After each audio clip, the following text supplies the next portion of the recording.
Hey guys, how are we doing tonight? How's everybody doing? Hopefully good. Hopefully good. Hopefully you're having a great weekend. It's Saturday. I never say the date whenever we go on our lives, and I hear other people go on their lives and they'll say like the date and stuff, and I'm like, maybe I should do that. The date and time. We're back at it at 8:15 p.m. That's when we're usually in here. I got a sleeve problem if you're wondering what I'm doing there. Anyone is wondering. But welcome into the chat. If this is your first time here, I'm Tanya or TitaniumBuilt. And thank you for spending a little bit of your evening with me tonight. Appreciate it. They still haven't caught Danilo. I've been following I've just been watching along with Vincent today. Well, he's been wasting his time watching the screen, not me. But they haven't caught that guy. And there's so many people just watching, like so many. Just trying to watch in and like see if he gets caught. And I'm like, they ain't gonna get him. He's gone. Let me know if you guys think let me know if you guys think he's there or not, because it's kind of the big topic right now. It's kind of a like a big story, big case. So pretty exciting stuff. I mean, he did scale that wall like a champion would. But whenever you're trying to get out of jail at the same time, you can do all kinds of things to get out of there. So let me go ahead and get my notes up here. If you guys wouldn't mind just taking a second to hit the like button, it does help the channel grow.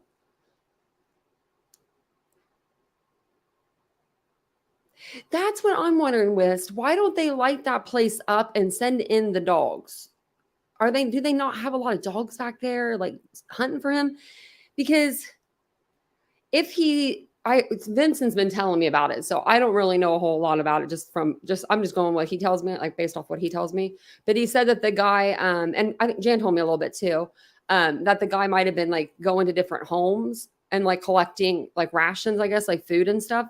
So that makes sense, because I'm like, is he just eating fish and creek water? Because you can't live off of that. So he'd have to be like breaking into homes. That's just crazy. Like, and I don't know why this one, I don't know what it is about him that got so much national attention, because we've had like 4 or 5 inmates escape prison this year. And this one was like, whoa, just crazy. So tonight we're going to talk about Idaho. We've been covering a lot of different cases on the channel, and I'm loving that. I'm loving it. We're talking about Ruby Frank yesterday. We'll probably do a little live on her tomorrow. I know we're going to do a members only live. I'm going to try to do a members only live tomorrow, because we usually do one once a week. We didn't do one last Saturday. So if you guys wouldn't mind, like I said, just take a minute to hit the like button. Special thanks to the mods for being here this evening. Thank you guys so much. I appreciate it. It is Saturday. Hopefully the weather's nice where everyone's at. Nobody's in any hurricanes, tornadoes, like fires. We've been having it all. I feel like we've been having it all. So I already said all that. So has anybody, I was on Twitter before I was coming on to do the live, and I was just checking to see if there's like anything, going on with Idaho that I didn't, know about. Because sometimes, you'll find stuff on Twitter that people are talking about that other places, they're not talking about it. So Gray Hughes went out, I guess, to Idaho and was filming content out there. And did you guys see the landlord from the Linda Lane? He like chased him off, like chased Gray out of there. Like Gray was all up on that property though. And that guy has no trespassing signs everywhere. And I was like, what? I was like, I would have probably chased him off my property too. But I mean, and then Greg, like in the video, he goes, that guy was like an idiot or something, he didn't say it. He said something like something else, but I don't know how he said it. But I was like, oh my gosh. I'm like, no, he's just probably pissed that people keep going on his property. Like, you know what I mean? Give the guy a break. Like, I love when people film, like, because when we get like we get to see what's there. I love that. But don't go all up on someone's property. Don't do that. Don't do that. Don't do that. He did. He was the 80s kid. Gray was scared. He was like, I'm out of here. He was walking so fast. It's on Twitter. I was just like, oh my Lordy. But that guy is a little upset. They did, Donna. That was a different guy. So that guy there was a guy that chased JLR off too. That guy is the same guy that yelled at Bullhorn Betty when she was there. He just got more American flags and stuff put up in his car this time. And JLR took that like a champion. He wasn't shaking. This was before he had his tripod. I heard he has a tripod now. But his phone was so steady. And he was like recording the guy, like yelling at him. Like my phone would have been like all over the place, you know. I would have freaked out. Do I know who that is? I've heard of him, Alicia, just from the Danello case. I think a lot of people have been going to him for like updates. I don't know if he called the police, but I would have, Stephanie. I mean, that's just like your personal property is your personal property. And then he said, everybody around here, like, I'm going to play the video because now that I'm like, I won't be able to explain it. But like, he says something about like the people in that area. And I'm like, that's kind of mean. Like, you shouldn't, like, they're going through a lot in that area. Like, Moscow is going through a lot of bull crap. And like being in a small town like that, I'm from a small town, so I can only imagine. But yeah, I'll play it because it's kind of funny. It is kind of funny. Let me actually see if I got it up. Yeah, I was just like on there for 2 seconds and I was like, oh, and someone put, oh dear. That sounds like something I would say. Hold on, let me pause it. It's like a minute and a half long. I don't know how people are so like ballsy, I guess. Like, I don't have it in me. You know what I mean? Like, I feel weird taking pictures or video of myself, like when I'm in a mall or like a public place, let alone like someone's like chasing me down and I'm just recording them. I mean, I guess you'd want footage of it, but still. So he's underneath right now. He is underneath that partition at Linda Lane. Like he's underneath where the camera is. So he's on the property. And this is just a thing to say, you know, don't do that to people. Like it's their home, you know, it's their business, their homes. I don't know. Oh, there it is. Hey. Oh, what? Oh, What are you geez. doing? Oh, Look at that. What are you doing? What are you doing? What are you doing? What are you I'm not doing? going to give you my phone. What are you doing? Who are you? Wait, I'm lying. What are you Who doing? are you? What are you Tell me doing? who you are. Come here. Come here. No, I got. What's wrong? It's like, come Well, here. what are you doing chasing me Well, you're around? trespassing. Well, I was walking on public. No, it's not public. Posted right there. No trespassing. Well, I came over here though. Doesn't matter. That's not public. Okay, well, You sorry. know about this is private property. that. Well, it's a parking lot. No, that's parking Why are you lots getting are really- private property. Why are you getting so close? Because people like you keep turning all this crap into bullshit No, I'm doing and a true story. harassing. No, bullshit.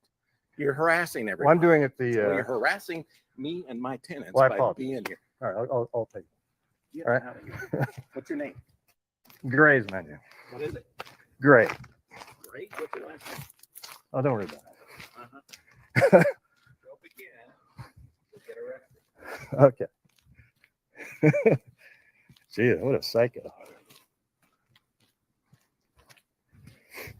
A lot of psycho people over here, I'll tell you that. That's what he said. Psycho.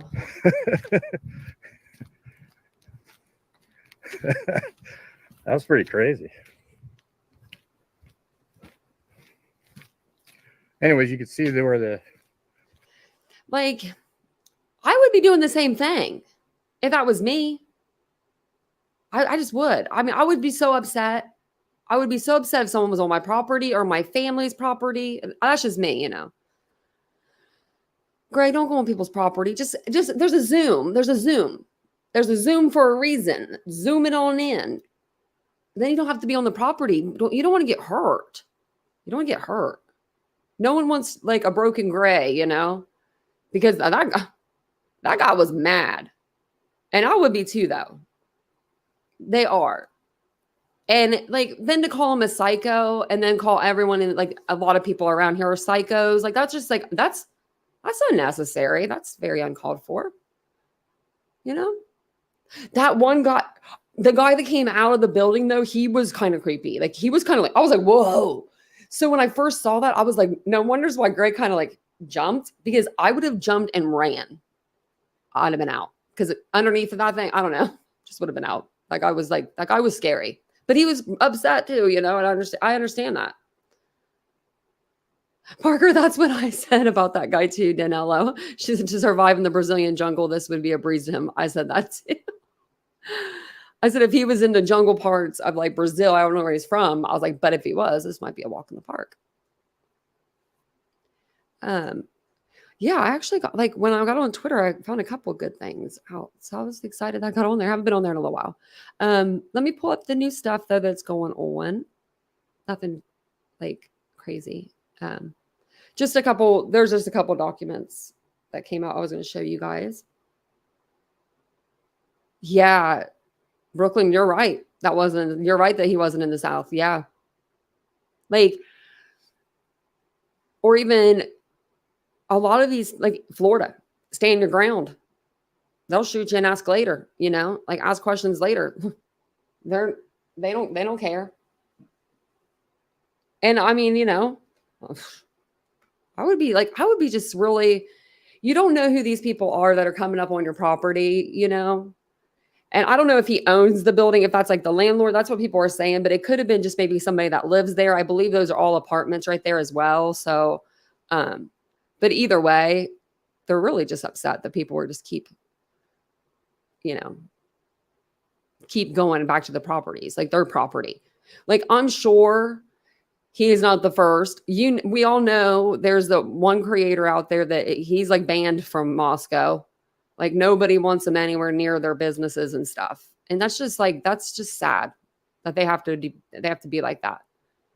Because I know these people don't want to have to be mean and have to be like, you know, come out of character, because who wants to do that? Who wants to walk up to a complete stranger and say, get off my property? Like, nobody. Nobody has time for that. Exactly. Yeah. I wouldn't want anyone filming.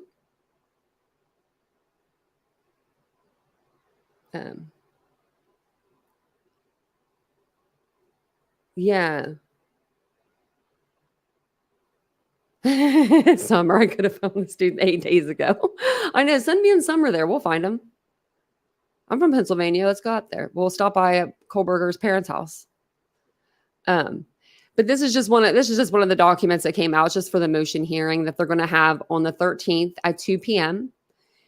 And we will see what's going to go down. I don't know. We'll see what happens at the motions hearing. I know that there's, I believe another one is the 18th or the 22nd. I think it's one of those 2 days. But they have another motions hearing. So we'll have to keep our eyes peeled. Now, on our last live, we were going over, you know, the possibility of them not having cameras in the courtroom because the defense wants cameras out of the courtroom, and the prosecution has said now that they want cameras out of the courtroom. But ultimately, it's up to the judge whether he wants to put them in or not. Now, I don't know if like the prosecution's saying they don't want them and the defense is saying they don't want them, if he's just going to say, yeah, we shouldn't have them, because he's already had problems with like some of the still photography. If this is going to be like his way of just going to be like, okay, yeah, we don't need to have them in. We don't need to have cameras. But I just can't live in a world when there is a Brian Kohberger on trial and we're not watching it.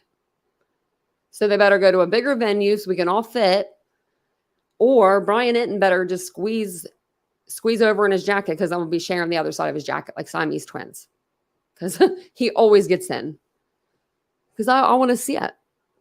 I know, I do too, Brooklyn. She said, I have a feeling we ain't seeing shit. Me too. I really do. And I don't even know if they'll give us audio. If they're okay, if the prosecution is so worried about witnesses being like shown and heard, they're not going to give us audio. I don't understand why they can't just like Letitia Stout. They only had certain witnesses that they, like they wouldn't put like, let's say, Bethany or Dylan's on the stand. They just don't record those days. That's fine with me. I'm cool with that. Don't record their testimony. I don't need to hear it. Like the stuff that we don't need to hear, like 100%, like we don't need to hear it, but don't take it all. Don't do me like that. So I love the news agencies because that was just the other one that I was going to share with you. They're still sending in their request to obtain approval for the 13th because, maybe they'll get it. But it's just, one of the papers that says that this person has read the Rule 45 of the Idaho Court Administrative Rules permitting cameras in the courtroom. They're all required to do this now because of photographs, I guess, of Bryan being taken that the defense didn't like. Now, her signature is beyond perfect. I don't know how she did that, unless that's a stamp, because that is like, she got a good signature. And it just says the court, having considered the above request for approval under Rule 45 of the Idaho Court Administrative Rules, hereby orders that permissions to video/audio record the above hearing is granted. So she got it granted. And then the one that was denied is the still photography. So no flash photography. It is, Ashley. It is our right. Yeah. Fix it on Kohberger like they did Letitia. I knew that I was complaining. I said, please don't do us like Letitia, but I'll be cool with Letitia, like Letitia vision. Because, that's the best way to put it. Because it was either we're going to have a trial, like we're going to get like Murdoch kind of cameras, like Court TV will be in there, or it was going to be like Letitia style. But either way, I would have liked to have been able to see it. Which, we'll find out in a couple, weeks or a couple days if we're going to be able to have them in there. I believe this is what this is. Closed court reminds me of communism. Yeah, we're living over here in America. As the United States, we need, it's for the defense and the prosecution and for the American people to see what's going on and what's happening in these trials. And with everything being so secretive, like so secretive in this case, we're not, like, we can't even hear it at trial. Like what? It's just, I don't know. We're going to have to like get everybody there to the courthouse somehow and just take turns standing in line. One of us is bound to get in. So I wanted to show you guys a couple videos tonight. We actually have an update on one of the podcasts that we've been watching. And then I found, I meant to play this for you guys a while back, but I found another podcast to play for you guys. And it's like a documentary kind of a podcast over the whole case. And I don't know if you know who this person is, but she, her name is Candice DeLong, and she's a criminal profiler, FBI agent, former retired FBI agent. She had a series, and it might still be ongoing on ID channel. And it was the women that kill women that kill people.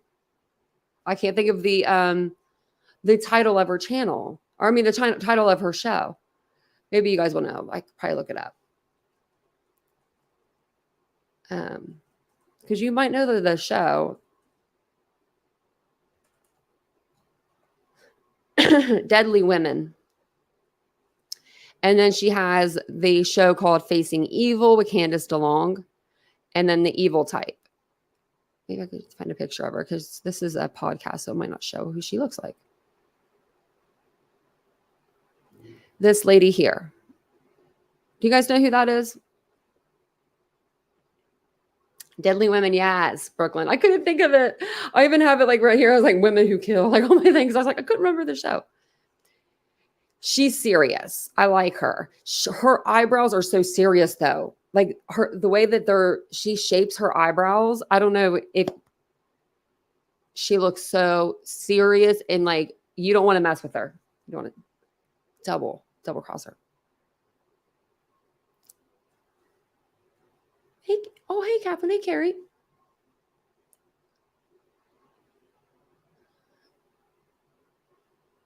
Oh, touchdown. Oh, yeah, I think that Ohio State was supposed to play. I like her voice too, Mary Beth. I think she's really good. So I've been wanting to show you this, and I thought I showed you this before, and I didn't because I didn't even listen to all of it. And so I was like, oh my gosh, this is a good podcast. We should listen to this. So I did get some pictures to go with it. And it was funny because I was trying to like load up pictures today, and it was like, you have loaded up too many. And I'm like, oh, okay then, computer. It was StreamYard said that. I don't know when they were removed. That's a good question. I know that they never had any footage of them bringing any of the victims out of the house. So either the news agencies all knew and they were very respectful, which is what I'm assuming. I'm assuming that's what it was, maybe. Or they didn't know until after they were already out. But yeah. Suham, yeah. Something else, huh? She looks scary when she smiles. I know. I like her. So we'll go ahead and play this podcast. It took me forever today to figure these things out. For some reason, the 2 smaller episodes that were like the updated like episodes, they weren't going on Apple Music, like Apple Podcast, but the larger one was like the documentary one. And I'm like, what is going on? So we're going to watch it on Wonderly. And I can always put this in the description too. That way, if anyone wants to watch it, they can watch it as well. I know that you have to do like a monthly subscription, but you can always just watch it here if you want to also.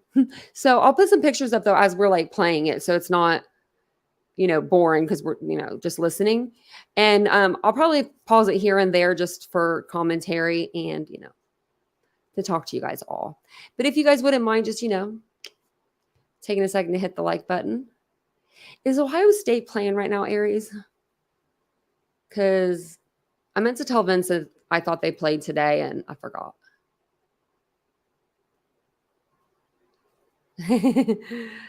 So let me know. We're Ohio State family here, I guess. I'm not a huge college person. I like more of the NFL. But that's how I grew up. My family was weird. My dad was weird. He liked NFL. He wasn't into like college as much. So, okay, I'm going to go ahead and play this, but it is, like I said, it's from Candice DeLong and it's from one of her producers. And they discussed, just like the latest revelations or whatever going on in the Idaho 4 case. This will get us up to date till about like June, July-ish. And then I have a couple smaller videos that she put out that like will give us the latest updates. And then after we're done watching these, the other podcast that we've been watching, the King Road Killings one, they came out with like an 11, 15-minute update because they were supposed to start season 2 when Brian Kohberger started trial in October. But since he's not going, on trial in October, they came out with like a little update for us. So we'll play those. Oh, Ohio State won? Yeah. That's good. 35-7. They win a lot. They really do. I would be surprised if they lost, actually. Well, that's good. At least he didn't miss anything. It wasn't like a real close game either. I wonder if this has commercials. If it does, I'll try to go through them. But I don't think it should since I have like a subscription. You're listening ad-free on Wondery Plus. There we go. She just answered my question. A listener note. This episode contains adult content and is not suitable for everyone. Please be advised.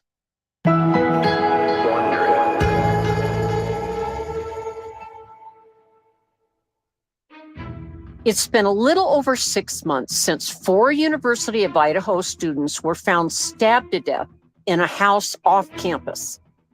At first, the weeks-long investigation seemed to have no leads. Authorities had only 2 pieces of substantial evidence. At least, that's what they were telling us. A knife sheath left at the scene and footage of a white car speeding through the area shortly after the murders. But in December of 2022, Moscow police announced they had a suspect in custody, 28-year-old Brian Kohberger, a criminology grad student at a neighboring university. His DNA matched what was found on the sheath, and his car was the one caught on video. Kohberger's arrest catapulted the case into the national spotlight. And after his latest court appearance, many people are wondering, what will come next? Today, my producer Julie and I will chat about what is happening in Kohberger's court case, as well as shocking new details about his behavior before the murders. From Wondery and Treefort, I'm Candice DeLong, and this is the 2nd season of Killer Psyche.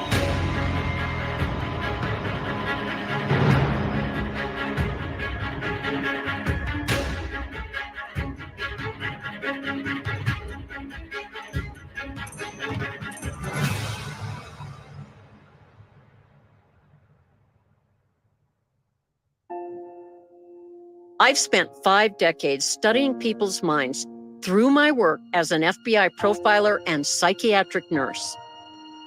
I've interviewed lots of murderers, including serial killers. And the question of why they did it is what I get asked time and time again. It is difficult to get a satisfying answer without diving deep into their mindsets. So that's what we're doing. And I will give you my best analysis in this series of what made them do what they did. This episode is the Brian Kohberger update. So, Candice, unless you're under a rock, if you're into true crime, you already know what's going on in the Idaho murders. Brian Kohberger was supposed to have a preliminary hearing in June. But in April or May, a grand jury convened, and there were 16 people on the grand jury. They met in secret, and they indicted him in May 17th, 2023, which means that there doesn't need to be a preliminary hearing, and that he was indicted on 4 counts of first-degree murder and 1 count of burglary. Candice, why is this grand jury indictment important? Well, here's what the grand jury is for. First of all, the prosecution presents a case to the grand jury. There is no defense attorney there. There are no witnesses for the defense. A grand jury investigation is what's called the prosecution's party. And they present facts to the members of the jury, and the jury decides whether or not there is enough evidence to move toward a trial. And if they find that there is, then there is what is called an indictment. For a preliminary hearing, there is no grand jury. There have been charges levied against a defendant. The defendant and his attorney show up in court, and the prosecution's there. And each of them presents a brief summary of the facts as they know them, presented to the judge, and the judge determines whether or not to move forward with a trial. The judge can decide right there is not enough evidence, there will be no trial, the defendant is free to go. Or, obviously, the other would be that the judge says there is enough evidence here for a trial, and the trial will start 60 days from now. Everybody go home and have a nice weekend. That's basically what the deal is. Now, he had pushed the preliminary investigation to June, which was 6 months, it looks to me like the prosecutor did some legal chicanery here, all legal, and said, oh, yeah, well, we're not okay with that. So we're going to put 12 grand jury, 12 people, sometimes more, sometimes less. We're going to leave it up to them as to whether or not there's enough evidence to indict you. And that is exactly what happened. You don't get to learn anything that the prosecution is talking about, right? The defense does not get any inside information to the case that the prosecution is putting forth. Well, not necessarily at that time, but as things progressed, the defense would know everything that the prosecution kind of has up their sleeve, if not everything, quite a bit, through the process known as discovery. The prosecution has to turn over everything they have, including a witness list, to the defendant's attorney. There are no surprise, what we call Pearl Harbor sneak attacks. Now, the defense does not need to turn over to the prosecution everything they have or who they are going to call to the stand or all their tactics.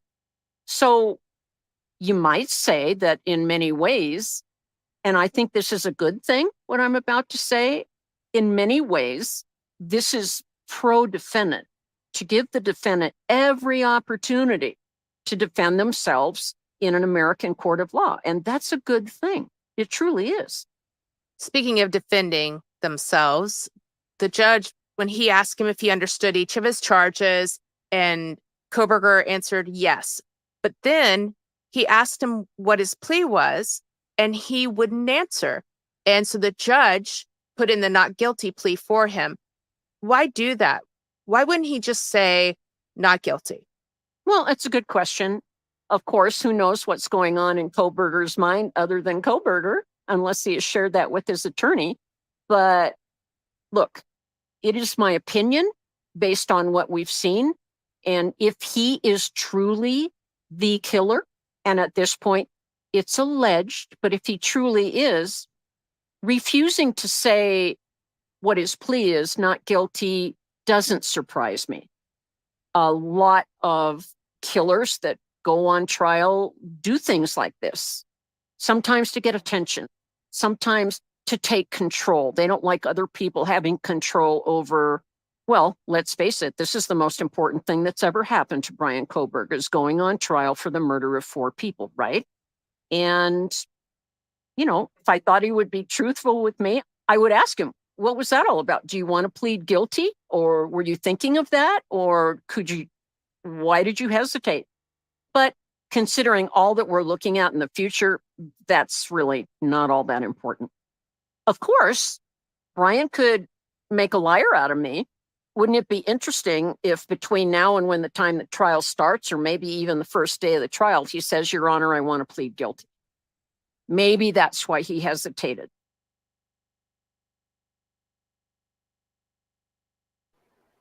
Do you think that's a possibility? Do you guys think that like that could be a possibility that he could go into court? Because I said that a long time ago, and a lot of people were like, that's not going to happen. But do you think that he could get closer to the trial date, and let's say the evidence, because he's going to know more than what we know.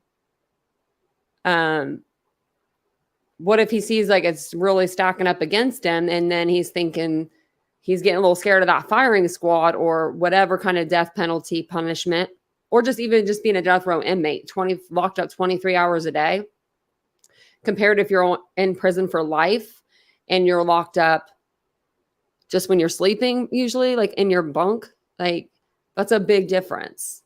So do you think that he'll try to take a plea deal towards the end if he can't, if you don't think he's going to, be able to like beat the charges? Not a chance Brian Kohberger will not care. You don't think so? I don't know. I see it kind of happening, but then again, I don't know. Just from Aiden Fucci, I didn't think that devil of a kid was going to take a plea. And then bam, first day of trial, we're ready to go. And he walks in, he's like, I'm going to plead guilty. I was like, oh, well, I was like, that trial lasted all of 5 minutes. So that's why I don't know. And he's so hard. He's a hard person to read. It's not like he's up there when he's in court. He's not shaky, or he seems like he's pretty cool. Cool as a cucumber. So I want to ask you guys that question because I heard her bring that up and I thought that was interesting. And if you guys wouldn't mind, since I have y'all here, if you wouldn't mind hitting the like button, it does help the channel. But to plead guilty, well, here's an important thing. The state of Idaho has 60 days from the 17th last week when this all took place to let the court know whether they will be seeking the death penalty or not. So that is something that usually involves maybe plea bargaining between the prosecution and the defense. Mr. Prosecutor, I am the defense attorney for my client who's being charged with 4 murders.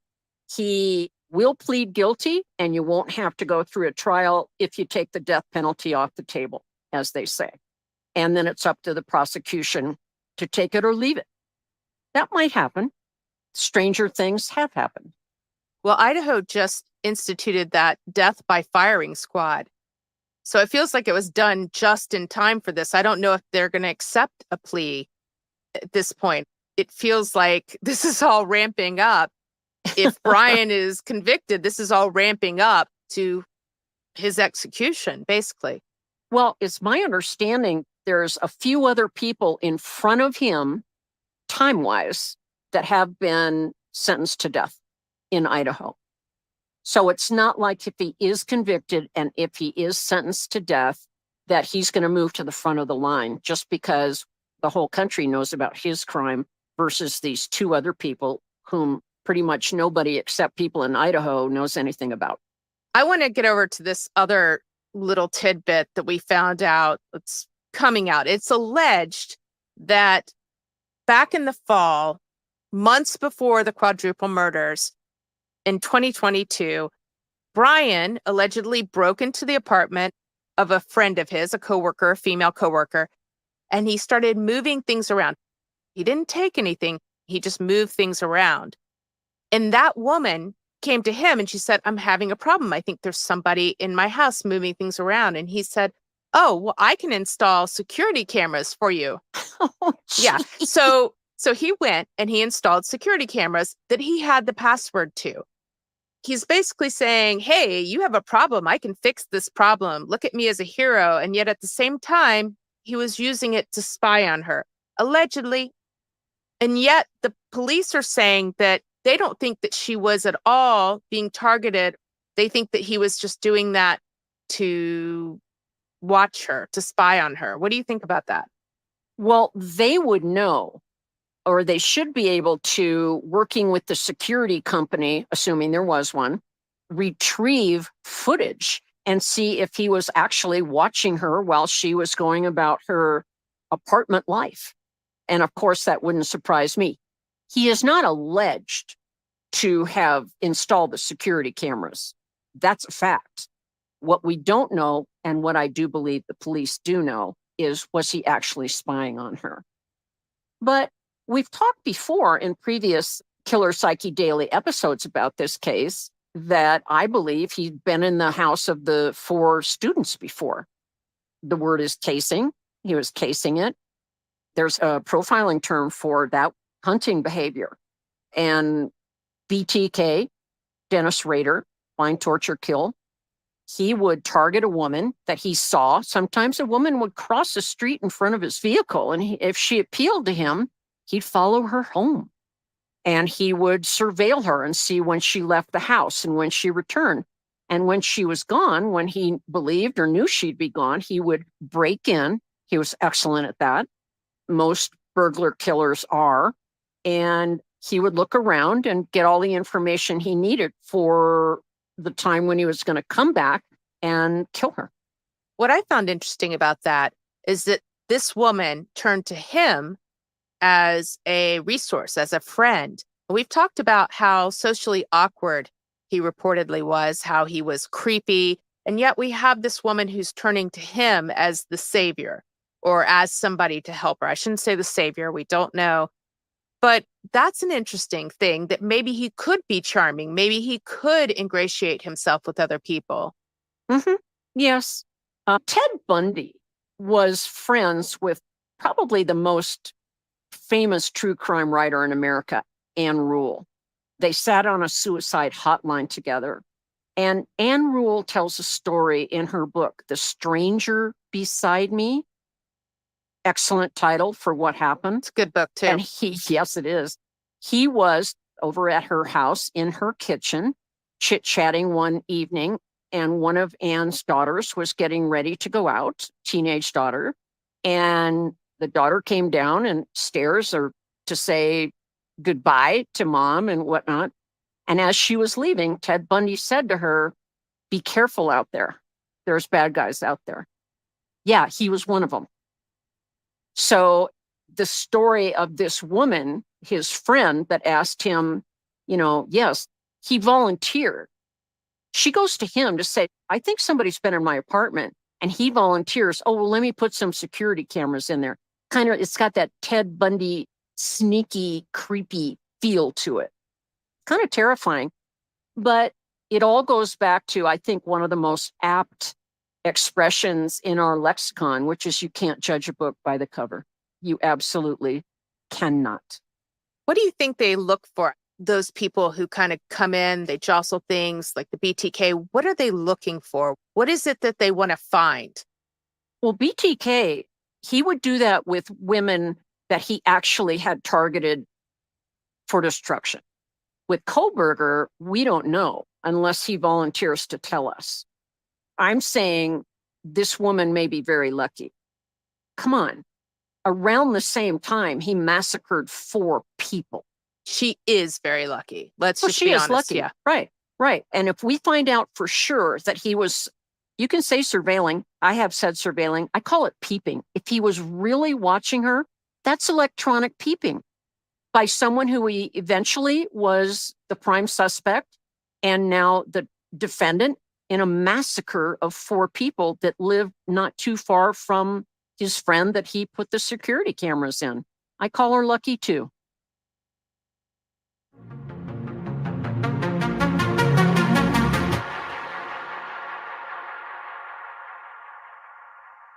So an unsealed search warrant that was made available on April 7th states that officers found ID cards in his car 6 weeks after the killings. Now, we don't know what those ID cards are.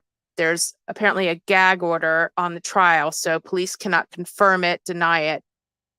But that leads back to what we've seen a lot in Killer Psyche, which is the trophies. If these are, in fact, the young women and the men's cards that were killed, that would be considered a trophy. It would also be considered primo evidence. Yeah. If it was IDs of any of the victims. Yeah.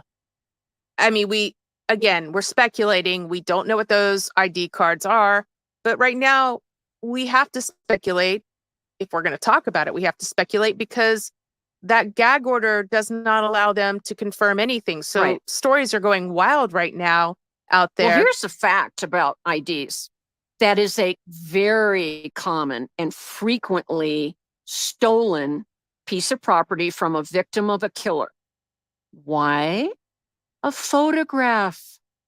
He can look at it over and over and over again and remember what he did to destroy that person. So that's a very common thing. I know this is speculation, pure speculation, but with these types of killers, if he murdered these 3 women and 1 man, do these type of killers generally go on and they start killing more and more? Does it become more and more frequent? Is this the ramp up for that? Because it's a pretty big ramp up. Well, yes. I guess the question is, do I think Brian Kohberger, if he actually did kill these 4 people, was he on his way to becoming a serial killer? Nobody knows that, but in my opinion, probably so. Absolutely, probably so. That said, for his first time out of the chute, if he is the killer and this was his first time, for it to be a massacre, even if it had been just 2 people, that's highly unusual. The type of killers we're talking about, they don't usually start out with a massacre of 4 people. So I'm glad he's in jail. Yikes. Yeah, I believe we talked about this on one of our earlier episodes about this case. It is hard to believe that he started with this particular crime. And we both talked about the fact that we feel like as we get to know more information, we'll start to see that maybe there are other crimes that were like this, or animal crimes that were going on near where he's lived. I don't know. I remember hearing, and I could be completely off, but I do remember hearing they were looking into crimes that had occurred around where his parents lived at this point to see if there was any connection. Yeah, I'm glad you brought that up. If I were involved in this case, or if I were in charge of this case, based on what we know about people that commit these kinds of crimes, I would definitely be looking at missing people everywhere this guy has lived or worked since he was in his early teens. Missing people, unsolved assaults, unsolved maybe sexual attacks, unsolved cases of people reporting somebody had been in their home. I only know of the only 2 places that I know of Kohberger working is a fish market, not like a pay lake is what they're called. And I believe he worked at a pizza place. But let me know if you guys have heard of anywhere else that he's, if you know of anywhere else that he's worked. Kind of thing we've talked about in previous episodes of Killer Psyche, our weekly episode. A lot of killers of women did other lesser crimes where they lived, where the killer lived earlier in their life. Do they always have to have the homicidal triangle? So if he did commit these other crimes, is it safe to say that he probably had animal getting, bedwetting, or something like that? Or sometimes do these type of serial killers, if he would have become a serial killer, can they be that without the homicidal triad? Well, yeah, they can. What FBI research discovered 40 years ago when the research was underway of what they at the time called compulsive killers, the term serial killer had really not been coined yet, was for those that would admit it, yes, chronic bedwetters at some point in their adolescence and fire setters in their younger, and then what we call animal getters or animal, which is the most of the 3. That's the most significant predictor of future bad acts. But let's not forget, Julie, a lot of people, even under the guise of cooperating with researchers, are not going to tell them everything. Maybe there's something in their past they're embarrassed about and they don't want people to know they were a bedwetter as a kid, or they got away with burning a church down. Why reveal now that they were the one that burned the church down? That kind of thing. One of the things that came out, and I watched the Friday and Saturday night murder shows, 2020, Dateline, 48 Hours, on this particular case. And one of the things I learned, of course, we knew that the victims were murdered with a fixed blade knife, and that a sheath for that knife was found on the bed of where the girls were sleeping. And on that sheath was DNA that came back as a match to the person that turned out to be Brian's father. And that's what put police right where they needed to be. Now, what shocked me, okay, so he's a doctoral student, not a candidate yet. He hadn't written his thesis or taken his orals, but he had a master's degree. He studied under the great Catherine Ramsland, who we frequently quote in many of our stories on Killer Psyche. So he's a bright guy. He's a bright guy. He ordered the murder weapons on Amazon. It's called a digital footprint, Brian. Oh, jeez. It's amazing. how thorough and careful somebody can be plotting a horrible crime and then do something absolutely stupid like that. Well, we've seen that a lot lately. People Googling how to get rid of a body. Right. How long does it take to poison someone with a gram of arsenic every other day? Oh, I know. How to kill your wife and not get caught.com. Yeah, but I agree. I mean, he's studying criminology. You would think that he's seen the results of people leaving that kind of digital footprint. And also the fact that he left his knife sheath there. Mm-hmm. I know we talked about that some people believe he wanted it to be a signature. Well, I don't know about that. I think he just absolutely left disagree with that. Yeah, I think he just left it. But still, I think he didn't realize. I think, okay, this was a crime. The first people killed were the two young ladies that were childhood friends. They were first, and I believe they were the main target. Everybody else was collateral damage in his brain. Something he'd been planning for probably months that we know of. And then the big event, the big night is here. He's there. I think he'd been in the house before. Now he's in the house to do the deed, what he had been fantasizing about for months, fantasizing about these victims, but wouldn't be surprised to know that he was fantasizing about killing women years before this. But at any rate, this is the big event. And that knife comes out and the mayhem goes down and he is full throttle, out of his mind, not crazy, out of his mind, just into it. The lights are not on, is my guess. And he drops the sheath. It is totally understandable that he forgot or was not aware that it was there, or he was so, I'm guessing his pulse was double the normal rate by the time he left that room. And he didn't think of it. Now, we do know that he went back near the house in his car the very next day.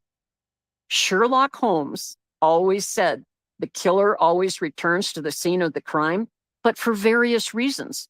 FBI research of men that did these kinds of things bears that out. But they'd go back for various reasons, sometimes to relive the crime, sometimes to go back and see if they left anything behind that could be incriminating, that maybe they can remove it before the police find out there's even been a crime. So we really don't know. But it doesn't surprise me that happened. And fortunately, things like that do happen. Fortunately, because we end up catching the killer, hopefully.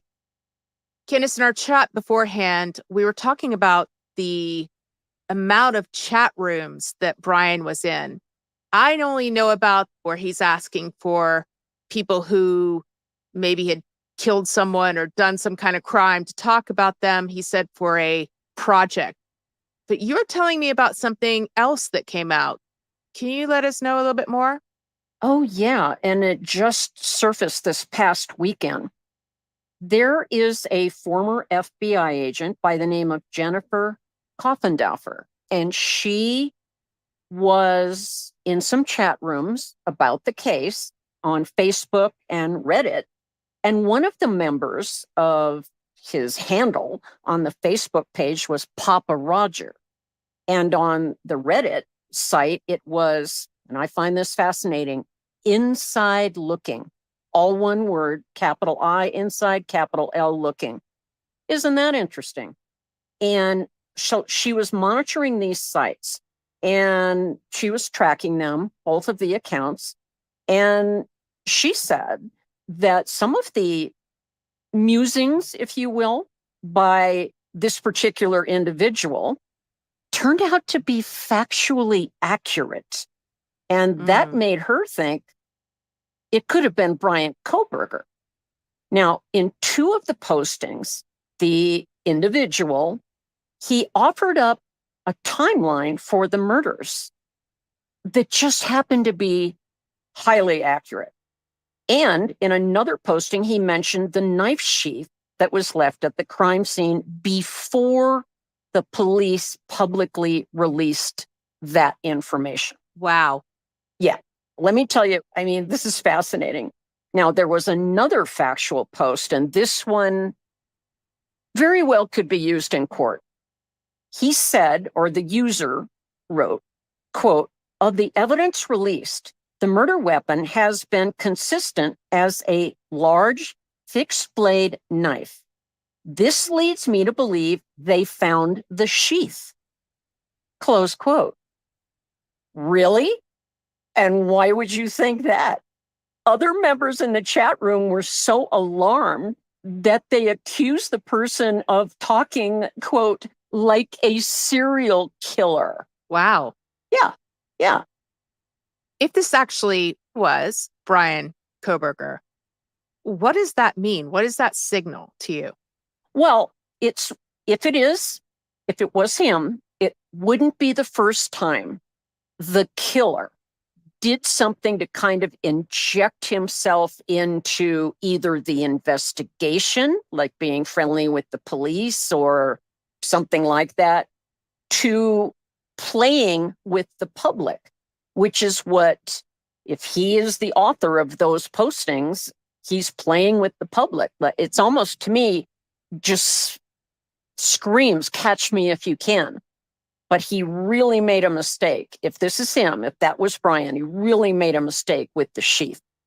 Why would you even go there?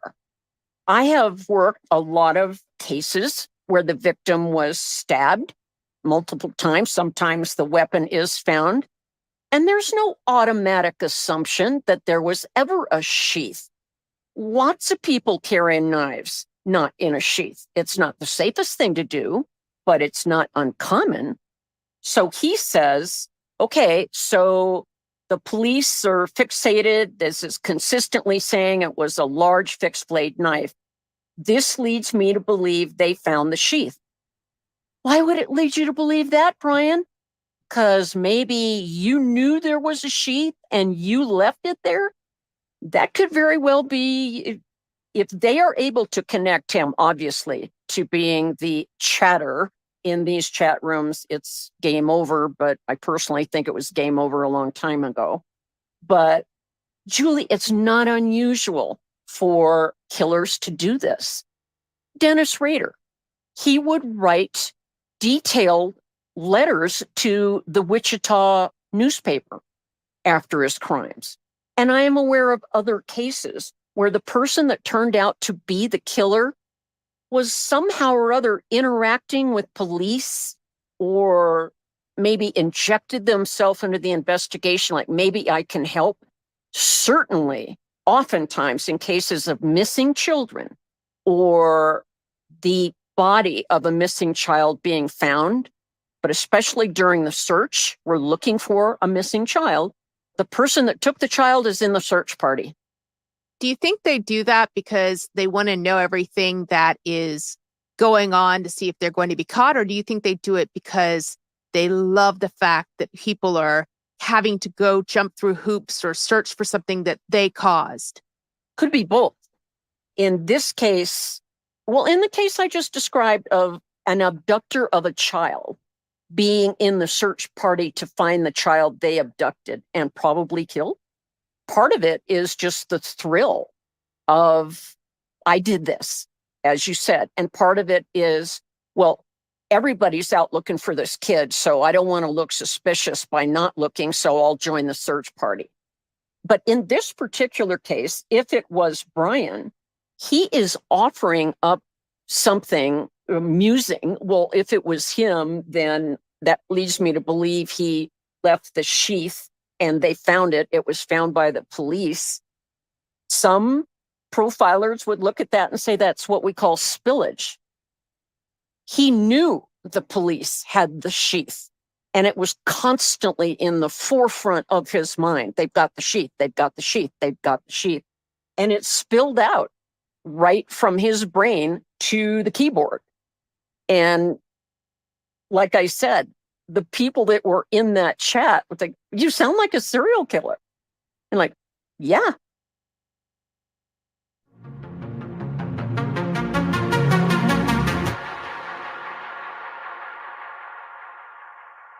Candice, I need to bring this up because I know I sent it to you, the article, and you had a very good laugh about it. So I do need to bring it up, though, because it was in the news. All right. So one of Brian's relatives, we don't know which one, has said that he is being framed. Surprise, surprise. It's a relative. So, they trust Brian. They said that he is being framed by a security guard. Not just that he's being framed, but he is being framed by a security guard that apparently caught him using drugs. And so he thought, oh, this is the perfect patsy. I'll just frame Brian Kohberger. Well, let me just say a couple things. In situations like this, family members are grasping at straws. They're desperate for the person they love and know to not be someone who massacred 4 teenage kids. I get that. However, although the concept of someone in a uniform framing another individual for murder, it might be fun for mystery board games, but for the real world of crime fighting, it's 99.99% utter nonsense. Let me tell you why. Usually in cases, now this person is saying a security guard. Oftentimes we hear it was the police. The O.J. Simpson trial. The police planted evidence at the scene. They had a vial of O.J.'s blood from a blood draw, and they went back to the crime scene and they dispersed droplets of his blood at the crime scene. Let me tell you why that is laughable. First of all, it's a felony, absolutely a felony to plant evidence. And that's what we're talking about, planting evidence.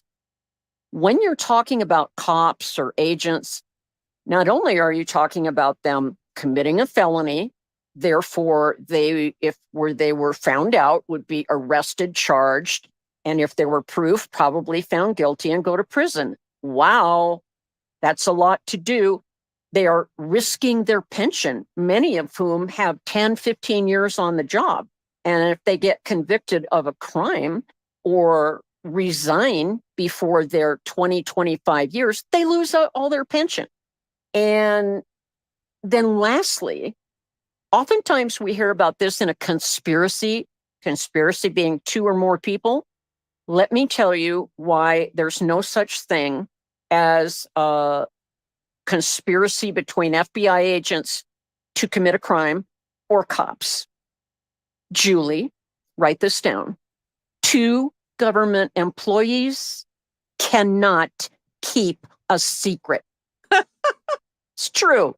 So getting together and saying, hey, let's jam up so-and-so. You get this evidence, I'll plant it, we'll break in. No, it's just doesn't happen.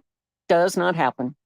Do you remember those secrets I told you last week? Could we just, pretend that didn't happen? Because you told me, you did tell me I can keep a secret. I'm an FBI agent. Yeah. Right. Yeah. But I said two FBI 2 together. Agents. Okay. All right. Yeah. 2 government employees. Hey, don't tell anybody, but, so to get 2 badges, we'll just call them badges, to get 2 or more badges to all go in together to plant evidence, to steal evidence, to plant it at the scene, to frame somebody and pull it off. No. I'm sorry. The phrase going through my head right now is I don't need no stinking badges, from Sierra Madre. And also in this particular case, they found evidence in his Pennsylvania home, correct? Oh, I believe they did. Yes. So that security guard somehow got to Pennsylvania, which is across the country, and planted the evidence there as well. And got into the house. And got into the Kohberger's house. Yes. As if the Kohberger's house right now, and since last December, whenever it was that he was arrested, hasn't been under surveillance of some kind or constant traffic by looky-loos that somebody could sneak in and could sneak in undetected. No, I'm not buying it. Yeah, I do understand why the relatives or friends of someone who has been accused of such a horrible crime would want to explain it away.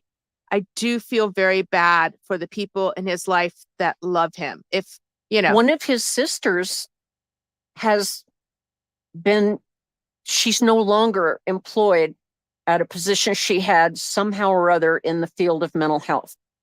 Don't know any more than that.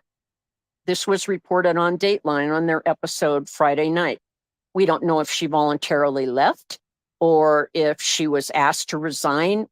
We just don't know. But it speaks to your point. The lives of family members of someone accused.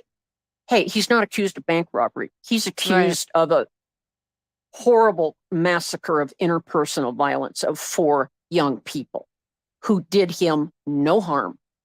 That's pretty bad. That's pretty bad. In the case of, we just periodically, we mention Dennis Rader, also known as BTK. When the news broke in Wichita that the police had arrested Dennis Rader, I think within a couple of days, his wife left Wichita. And I know that Carrie, his daughter, was already, I believe, living somewhere else, but it's not unusual. I mean, can you imagine having the same last name as someone accused of being a serial killer and you've been living with them? And not knowing. Your life would be unmanageable.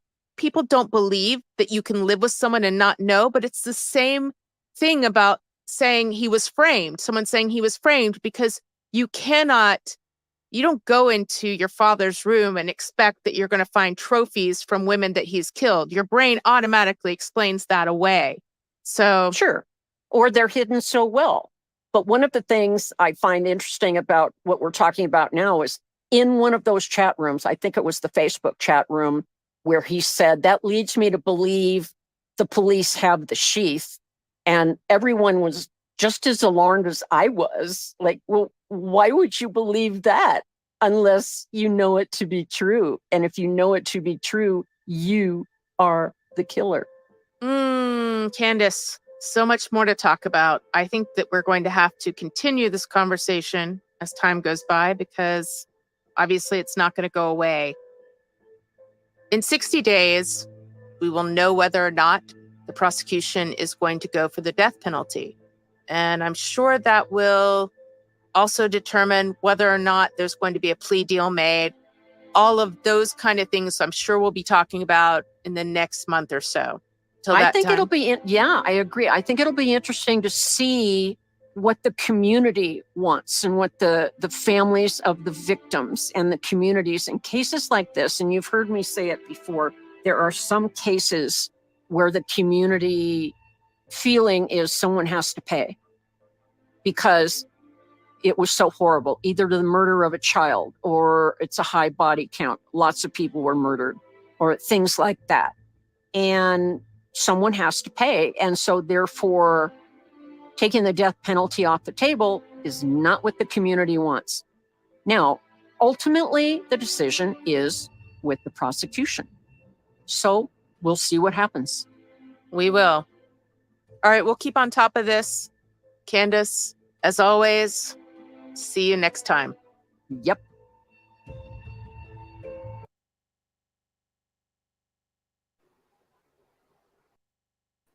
Okay.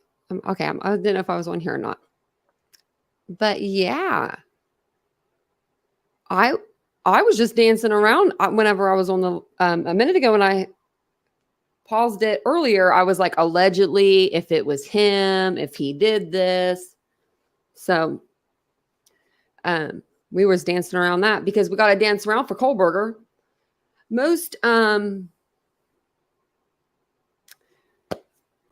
criminals, when they're going to like their arraignment and stuff like that, or not like for like our motions hearings, like these little motions hearings, they normally don't let the defendant they don't even usually give you an option to come into your street clothes or not.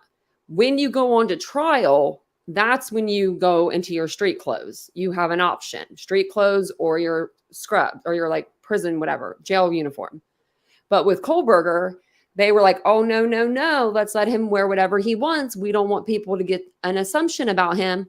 Oh, no. Don't put handcuffs on Brian Kohberger. He must be able to walk freely with his hands.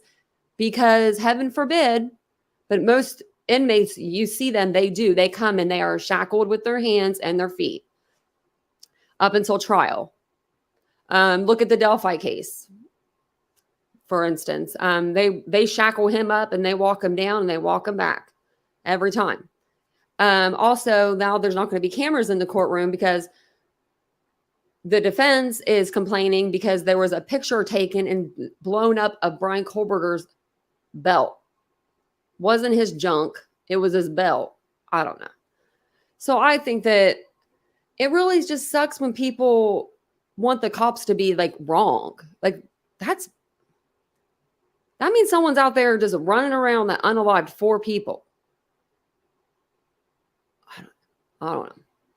I always say this. If you would go and tell your mama that, or your church deacon, if that, or whatever, then and you full-heartedly believe that, then that's, that's a good thing to have, I guess. But I just don't, in my opinion, I think that I think they did a good job. We don't even know. We only know up until the arrest also. So we only know 6 weeks of their investigation. And we're into month 10. Like, that's a lot of information that we don't even have a clue about. I mean, I don't know. Or maybe they just don't have anything and Brian will walk in and walk out. But I don't see that. And he did say he wanted to be exonerated. Now, in order to be exonerated, first, you must be convicted. So why didn't he just say, okay, let's go to trial so I can get convicted really quick so I can exonerate myself and get out of here sooner? Because that don't make no damn sense. I think he might have messed up on his words. I think he just didn't know what it was. Oh, he did. Came to sentencing a suit. It's crazy. I don't know. I think that for all of them, for the police to have the wrong guy, that's a lot of different agencies that would have had to have messed up. Because they called in the FBI right away and the Idaho State Police. They weren't messing around. They knew this case was bigger than what they could do. This next one I wanted to show you guys, though, these are just shorter little clips, but it'll get us like caught up because that was a little bit of an older video. This one came out August 14th, but it just talks about Brian Kohberger's alibi, and it has Candice DeLong as well. So I thought we could listen to this and get her point of view. These ones I didn't get to listen to. So the last 2 I didn't get to listen to today, but I got to listen to the other ones. So let's get her take on this. And thank you guys all for being here. I appreciate it. Oh, and another thing I was going to tell you guys, whenever I come back from my vacation, I'm going to feel like I know more refreshed than ever. I hope. But I think I'm going to do like a full documentary on Idaho myself. It won't come out for like a while. Like it'll be a couple months, but I do think I'm going to do like a full documentary. So if you guys have any of like clips or anything you think that I should include in that for sure, just let me know. A listener note, this episode contains adult content and is not suitable for everyone. Please be advised.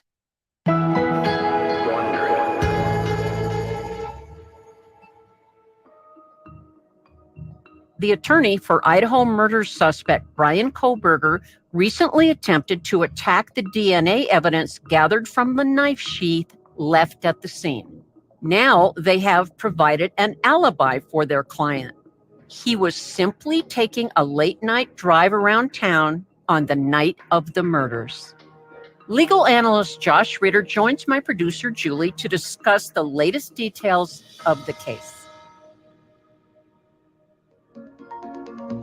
From Wondery and Treefort Media, I'm Candice DeLong. Today is August 14th, and this is Killer Psyche Daily.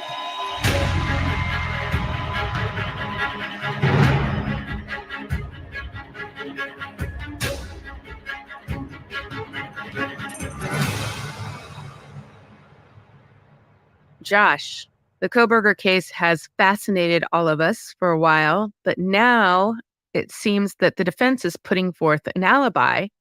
Tell us a little bit about what that alibi is. Kohberger's team says that Brian Kohberger liked to take drives alone, that he had a habit of going for long drives all alone, and that he did so late on November 12th and into November 13th of 2022 when these murders took place.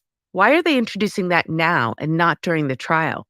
Idaho has a really interesting legal wrinkle when it comes to criminal law, and especially the presentation of alibi as a defense. It really gets down to a very nuanced point, which is talking about a conflict between the state's interest in having reciprocal discovery, meaning that the state is allowed to know the evidence that the defense has as much as the prosecution has to produce evidence to the defense. But it also puts that in conflict with a criminal defendant's Fifth Amendment rights to not testify against themselves, that gives a defendant the ability to essentially sit there silent through an entire trial against them. They do not have the burden of proof. So a criminal defendant can sit there and say absolutely nothing and sit on their hands through the entire trial. And if the prosecution has not met their burden, then the default answer must be not guilty. And you can see the conflict starting to arise there, where how am I, first of all, one, allowed to be able to sit there quietly sitting on my hands, and at the same time you're telling me I am compelled to provide you with essentially testimony, whether that comes from the defendant themselves or other people, to support this defense. But even according to their own motion, the defense says that in the abundance of caution, they're going to go ahead and provide what that evidence is. And essentially what they're saying is that Brian Kohberger was not at the location of the murders at the time that they took place. And what they're saying is that he likes to drive around, that he has a habit of going for drives alone, and that he did so late on November 12th and into November 13th, 2022, when these murders took place. Okay, so the defense says they're going to prove that Brian Kohberger was on one of these drives. Have they said how they're going to be doing that? Well, they're saying it's going to come about through three different mechanisms. One, they intend to provide what they're calling corroborating witnesses. They don't identify who these people are.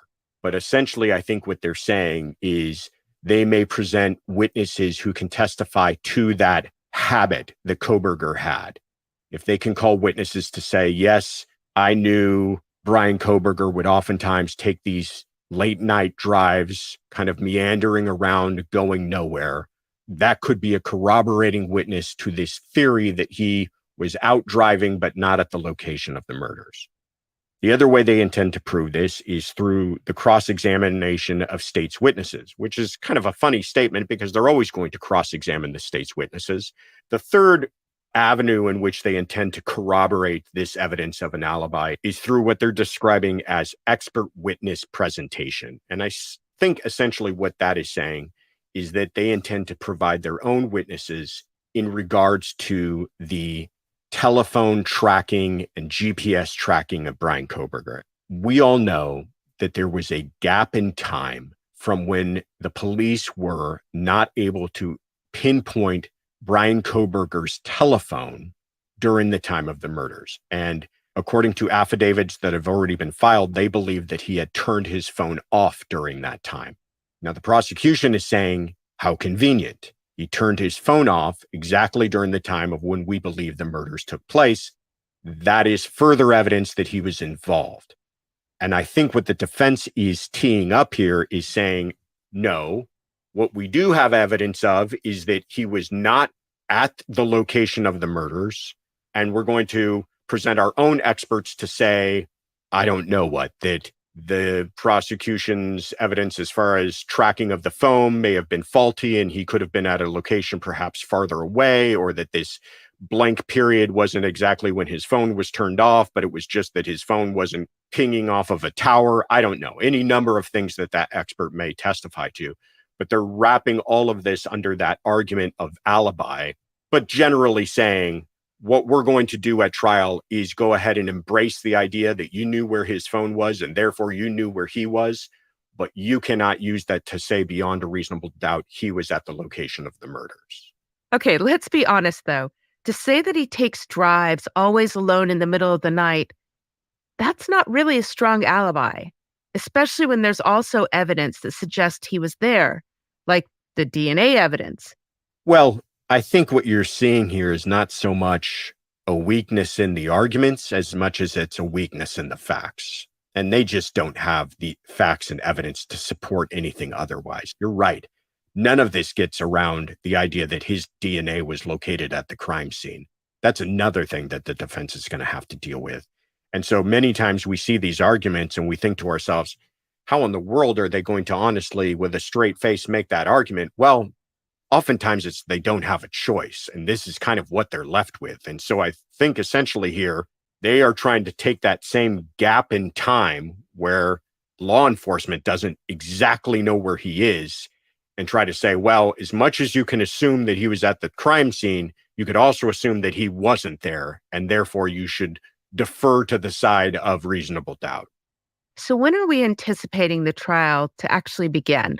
Trial is currently set for October 2nd. And in a criminal case, you will always have a trial date set because the defendant has certain constitutional rights to a speedy trial. So you can never have an open-ended trial. In this case, however, you have at least 51 terabytes of discovery that have been turned over to the Kohberger defense team.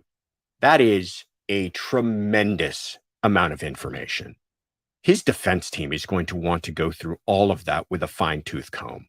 And so I would be completely shocked if that October 2nd date remains in place. And I imagine what we will see is the defense come back and tell the judge that they still need more time, a matter of a few more months to go through that information. So I could easily see this case slipping into next year and perhaps even the end of next year.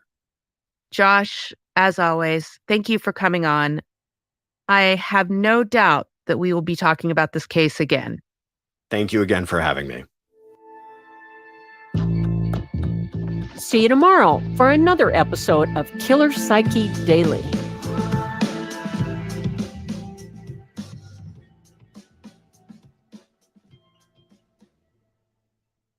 Okay, let me make sure that doesn't keep playing. Okay, it doesn't keep playing. Awesome. I just have one more video of like these to show you that way, and then I can actually, let's talk about this one for a minute. I always am on the wrong screen to take everything down. Okay. There I am. There I am again. So that video was just kind of going on, Brian Kohberger's alibi. Now we've discussed the alibi plenty of times on the channel. I don't know why he said he was driving around. They have to have some sort of angle they're going to play there. I don't know what it is though, because to me, they said that he started driving at November 12th and he drove all the way, and they have him on camera at 5:27, or they have him turning his phone back on in Pullman. So that would mean that he was driving around for hours on end without stopping. He should have just said he don't know. I think that would have sounded better than driving around. I don't know where I was. You figure it out.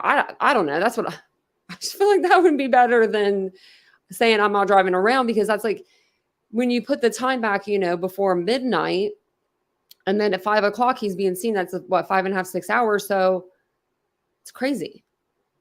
It's who doesn't go to to the bathroom? You need a big old drink for the car. Probably gonna have to go to the bathroom. I guess you don't have to stop at a gas station if you're a guy, but most people do. And then he didn't get gas. I don't know. It's just so weird. I know. Oh gosh, AZ cats. That's funny. he said they still haven't caught that guy. And PA officials said today that if they don't find him by tomorrow, they're going to call in Moscow PD. Maybe they do. What time was the gas station video? I think it was at 3 something, 3:27. Well, I don't know why I want to say that, but yeah. I wish we knew what they knew too. Pocket American Bully mama. I do too. I wish we knew what they do. I do believe that, I don't think Bethany probably knows too much, but just because of where her bedroom was positioned and stuff. But it'll all come out during trial. Hopefully we'll be able to watch it. This is the same one. So yeah, they had talked about the alibi, and I don't know. They have to have some sort of angle that they're going to play. Anne is a pretty smart woman, she seems like. I mean, she's got to have an angle. They've got to be doing something. But at the same time, I wonder if she knows she's fighting for somebody that did this. Like if she thinks in her, if she knows like, yeah, he did this, or if she truly genuinely thinks in her heart that he didn't do it. Because, I mean, everyone needs a lawyer. Everyone needs a lawyer. Oh, I thought I was on the screen there. I do that to you all the time. Exactly. They have a lot more than we know. Summer said I want everything because I'm nosy. Me too. I'm nosy too. I mean, I'll be outside vacuuming the front. Like I'll be vacuuming the driveway if something's going on with the neighbors. Like, what's going on? You're like watering the flowers and it's the dead of winter. Don't mind me. I'm very nosy.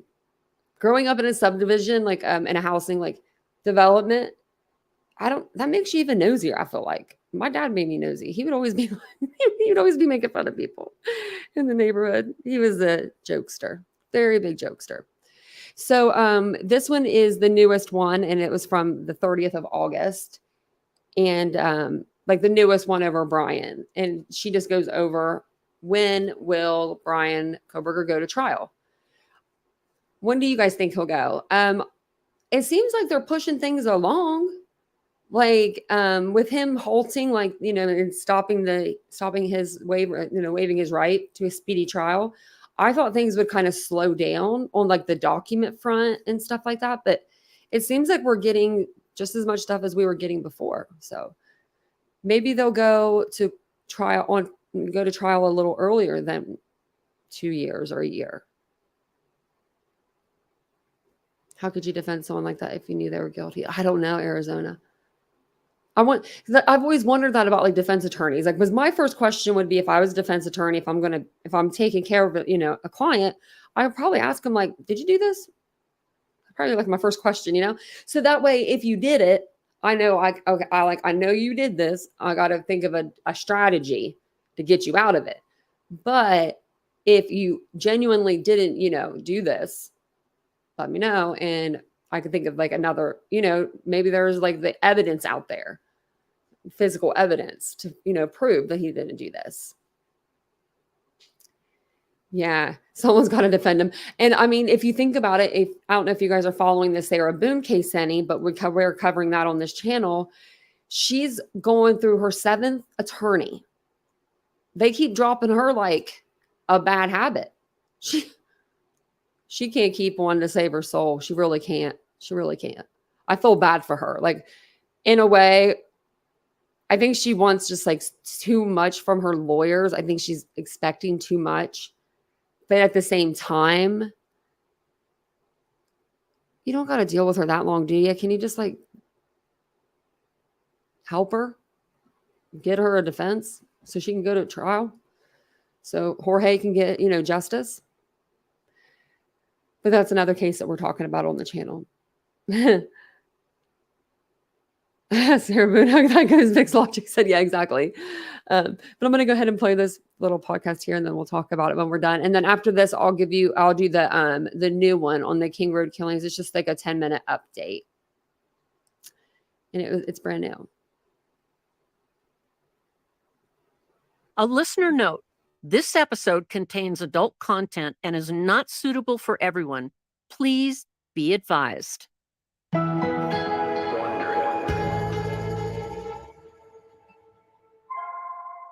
On Killer Psyche Daily, we've been following the case of Brian Kohberger, the man accused of killing 4 University of Idaho students last year. Legal analyst Josh Ritter joins my producer Julie today to discuss updates in the trial and what these mean for Brian Kohberger and his defense team.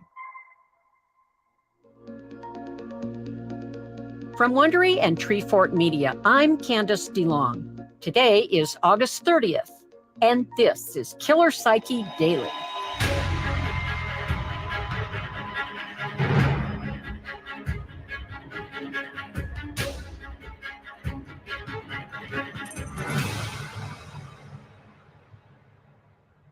So, Josh, there have been some developments in the Brian Kohberger case. Initially, when I asked you to talk about this, we were going to talk about how he waived his right to a speedy trial. And now we have some more current news. Can you talk about that with us? Yeah, he waived his right to a speedy trial, which is really should not be shocking to anybody who's been following this closely, because we're talking about a case of incredible complexity, incredible magnitude, a lot of media attention. It's just a real monster of a case, and nothing that anyone believed would be tried within that first trial setting, especially when Brian Kohberger is now looking at the death penalty. So that just makes the stakes even higher for him and his defense team.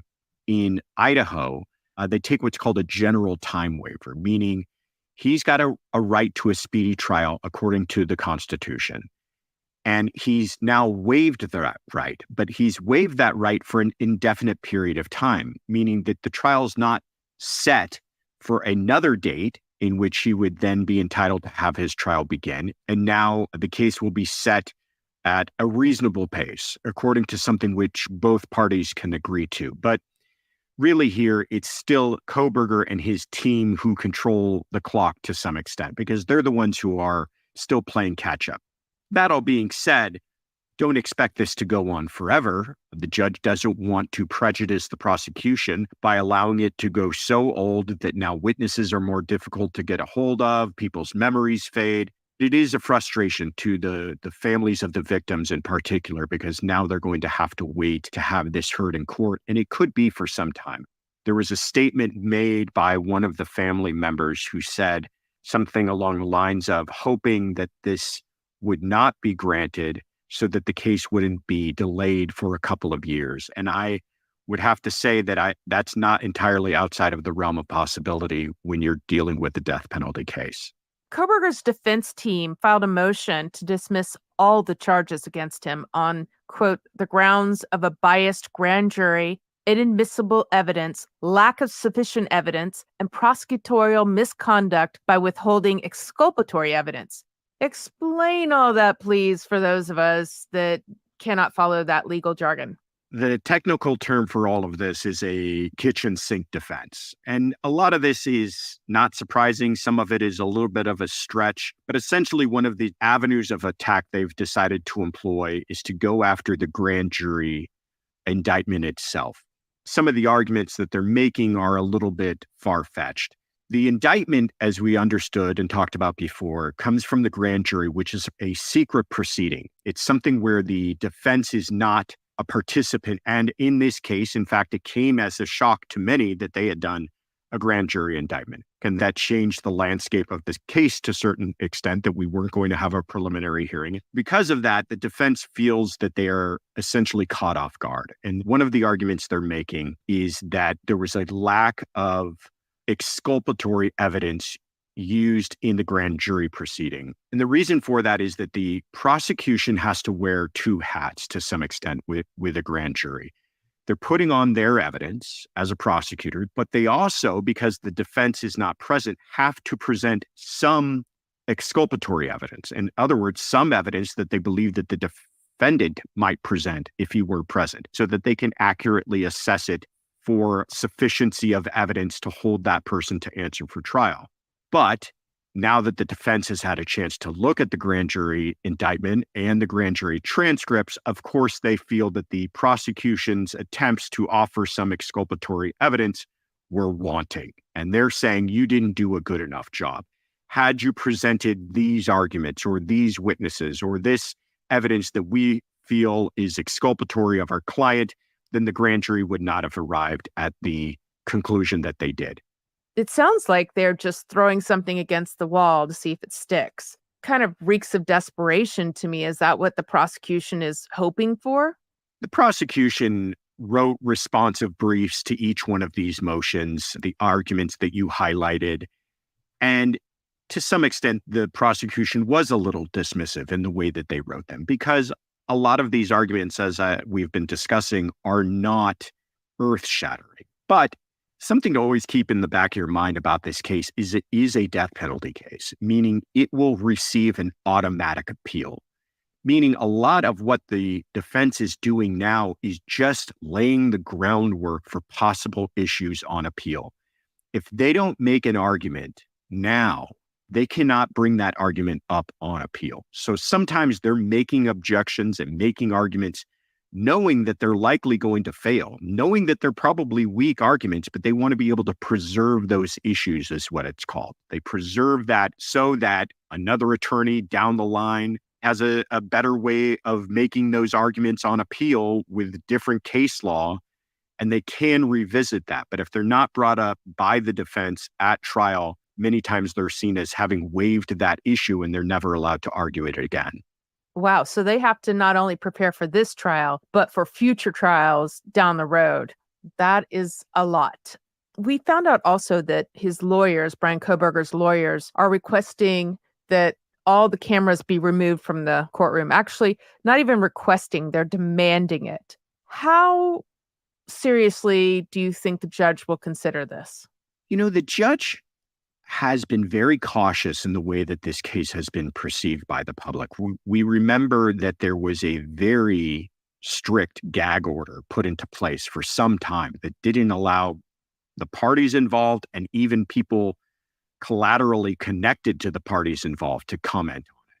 Because I think the judge is very concerned with the information that's being released to the media, how that's being perceived, and how that may potentially affect a potential jury pool.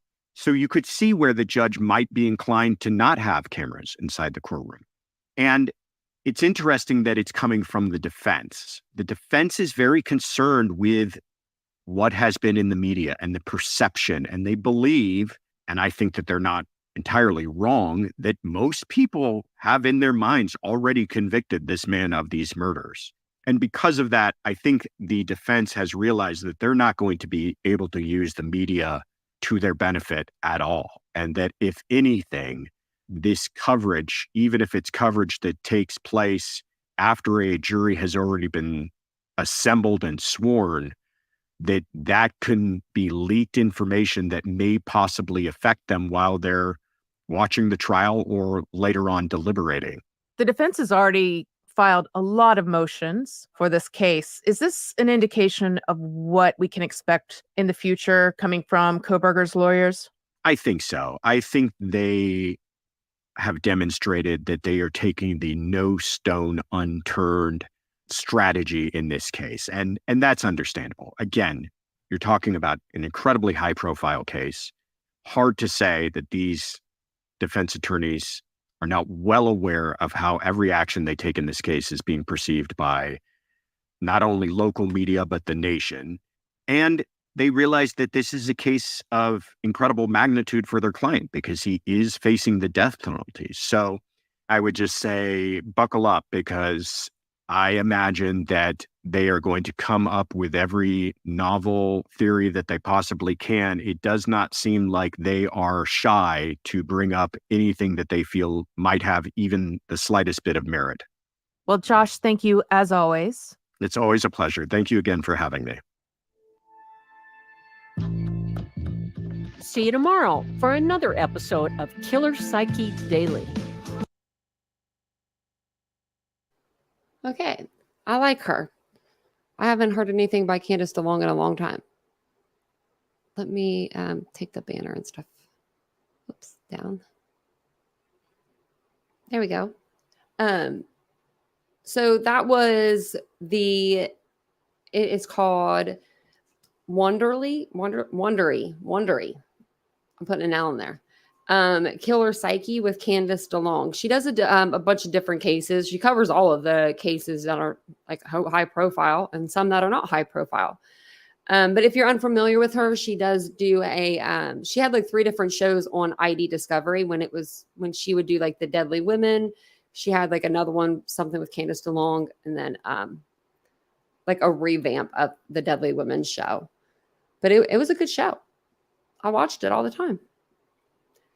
And then the last one I wanted to show you was the ABC podcast one that we've been watching. So we watched all of these over the course of, I don't know, a couple weeks or a week or so. And I do have them all on a playlist, and I put pictures up with them. That way it was easier. And they're under my videos. So you don't have to go under my lives. They're just under my videos. So if you want to get caught up with those, but they are under the ABC podcast, the King Road Killings.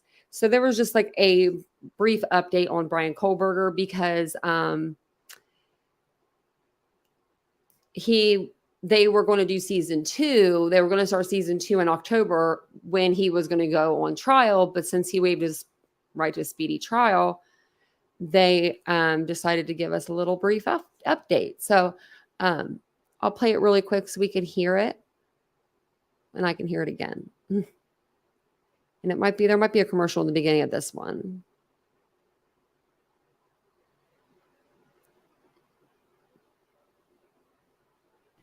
Hey there, it's Kana Whitworth. And if you've been following the King Road story in Moscow, Idaho, then you've seen that the state's case against their only suspect, Brian Kohberger, is starting to take shape. At the end of our first season in July, we promised we'd be back with season 2 trial coverage this fall, but the trial has been postponed. I've pored over court documents, attended a recent pre-trial hearing, and spent some time in Moscow. And there have been some interesting developments, so I wanted to drop into your feed with a brief update. This is the King Road Killings from ABC News.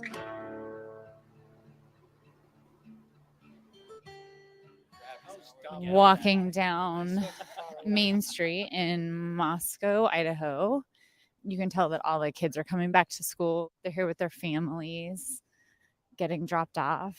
It's a beautiful scene. Just a few weeks ago, I went back to Moscow. I made the trip for Brian Kohberger's August 18th hearing at the Latah County Courthouse, right in downtown Moscow. The courthouse is just about a mile from where Xana Kernodle, Ethan Chapin, Madison Mogan, and Kaylee Gonzalez were found stabbed to death in an off-campus home last November. As Kohberger's pretrial hearing got underway, Moscow's Main Street was bustling. People are out, people are happy, dining al fresco. The city is really coming to life as all the students pour back into town. The Latah County Courthouse is connected to the jail, and right next to it is Moscow High School. One time, when I was outside, a high school student walked by me, and I could hear him saying to his friends, "It's crazy. Brian is just sitting in there." So there's this heavy cloud hanging over the town each time another hearing shows up in the calendar. Brian Kohberger remains in custody while both sides gear up for trial. There's still a gag order in place, which means the legal teams aren't allowed to talk freely to reporters. All that we've learned is from the documents popping up on the court docket each day and the procedural tussles we see in the courtroom. Since the grand jury indictment and his arraignment in May, Kohberger has been present in court 4 times for in-person pretrial court hearings. He maintains his innocence. On the day I sat in the courtroom on August 18th, he walked in wearing a suit and tie. He wasn't handcuffed or shackled. He gave a closed-mouth smile and nodded at Ann Taylor, the lead attorney on his defense team. And that set off Kaylee Gonzalez's mother, Christy, who whipped her head towards her sister. She was sitting next to her and whispered, "That smile." The Gonzalez family has had people in court at every hearing. They vowed to do that, and they've stuck with it. At this stage in the game, Taylor is using all a defense attorney's tools. She wants the indictment dismissed, the death penalty gone, no cameras in court. She's filing everything she can to help her client, all while keeping her cards close to the vest. Taylor has long blonde hair, and on this particular day, she was wearing a mask in the courtroom, which sometimes can make it a little difficult to hear what she's saying. We provided to the prosecutor what we can provide to the prosecutor and more. In the lead up to the trial, the defense has raised questions about the standard of proof used in the grand jury indictment, and they've questioned the DNA evidence too. They say there might have been something problematic in the way the state used a public genealogy database to zero in on Kohberger. They called witnesses who testified it's important to know the step-by-step process that law enforcement used to hone in on Kohberger and where the potential pitfalls could be. Expert witnesses testified that even if you choose to opt out of law enforcement matching on a DNA site, meaning you want to keep your personal information private, hidden from authorities, there are loopholes. So, for example, was it fast news? Was there searching of data banks that violated the terms and conditions of those data banks? Was there surreptitious DNA collection from targeted individuals in family trees? Kohberger's defense also points out there were 3 other male DNA profiles found at the scene, and they want more information on those. But the prosecution says they've already given the defense access to everything they have. We can't produce something that doesn't exist. And then there's the alibi. The defense says that Kohberger's alibi, something the judge referred to as a so-called alibi, was his habit of driving around alone late at night. Not exactly a conventional alibi, where someone would vouch for his whereabouts at the time of the murders. The defense team is up against Latah County Prosecutor Bill Thompson. Thompson has a long gray beard and a mustache that curls ever so slightly at the ends. Yes, he looks a little like Santa Claus, but one who skips the cookies.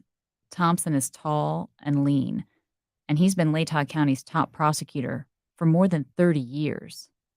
He's forceful, and he's accused the defense of withholding information in its disclosure about the alibi. Trials are not yet a poker game where players enjoy an absolute right to always conceal their cards until played. And that's what's going on here. Presiding over the case is John Judge. The Gonzalez family has voiced frustration with the time that he's taken to make decisions on the motions filed. But it's his job to make sure both sides have the time and resources they need to proceed with the trial. This is a tight schedule. You all know it, but we can do it. That's what everybody wants. I'm up for it. In this hearing on August 18th, Kohberger was on the edge of his seat, fully engaged with the back and forth between the attorneys, the judge, and expert witnesses. The former criminology student now watches as his own case plays out. The 5-hour proceeding was heavy with legalese and technical details, including a PowerPoint. But Kohberger looked rapt, nodding as his public defender asked questions. Of course, the stakes are huge for him. Remember, in late June, the prosecution announced they'd be seeking the death penalty. When I left the courthouse that day in August, the trial was still on track to begin on October 2nd. That's the date we'd been hearing for months. Less than a week later, on August 23rd, things changed.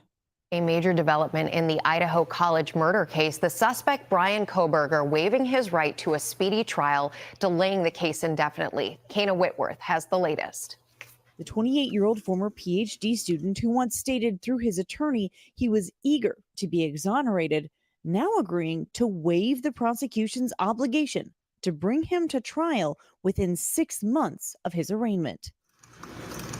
Is that the case that you want to waive your speedy trial rights? Yes. Just 6 weeks before the trial was set to start, Brian Kohberger waived his right to a speedy trial. In Idaho, prosecutors have 6 months after a suspect has been arraigned to bring a case to trial, or it will be dismissed.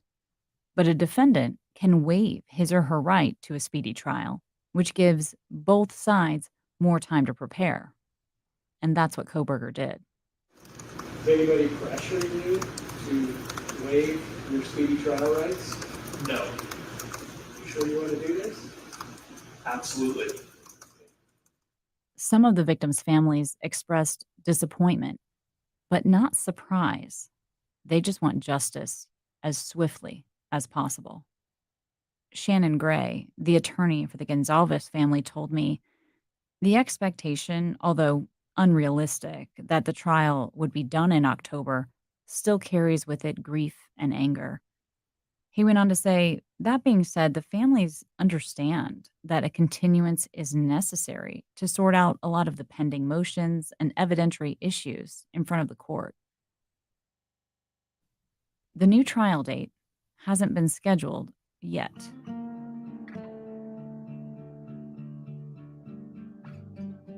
And when the trial does get underway, painful things will be stirred up in court. We'll learn what's in those terabytes of data collected by authorities. And by the time it's over, we might finally get some answers about what happened that night on King Road. Like, what was the motive? And who or what was the target? And was Kohberger the killer? We hope you'll stay with us for season 2. Okay, is this the same picture with the zipper?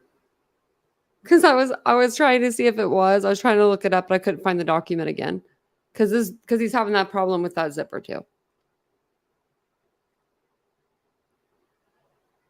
Okay, let me try to get the banner down here. There we go.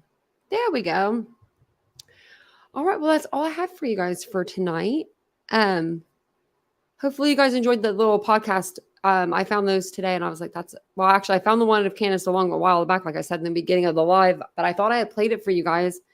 And then when I saw it again today, I was like, I don't think I did. And so I listened to it and I was like, no, we didn't listen to this. It's been a crazy day. So I'm going to jump off of here and I'm going to go to bed here soon because your girl is tired today. She's sleepy. And I have a big day tomorrow. We have to go and grab a bunch of stuff for our trip. Like everything that Vincent's taken with him. So it's going to be a long day tomorrow. But I'm going to come on and do a members live. If we don't do a regular scheduled live, we'll at least do our members live tomorrow. So I will see you guys all tomorrow and have a great night and have a good day if I don't see you. Bye, guys.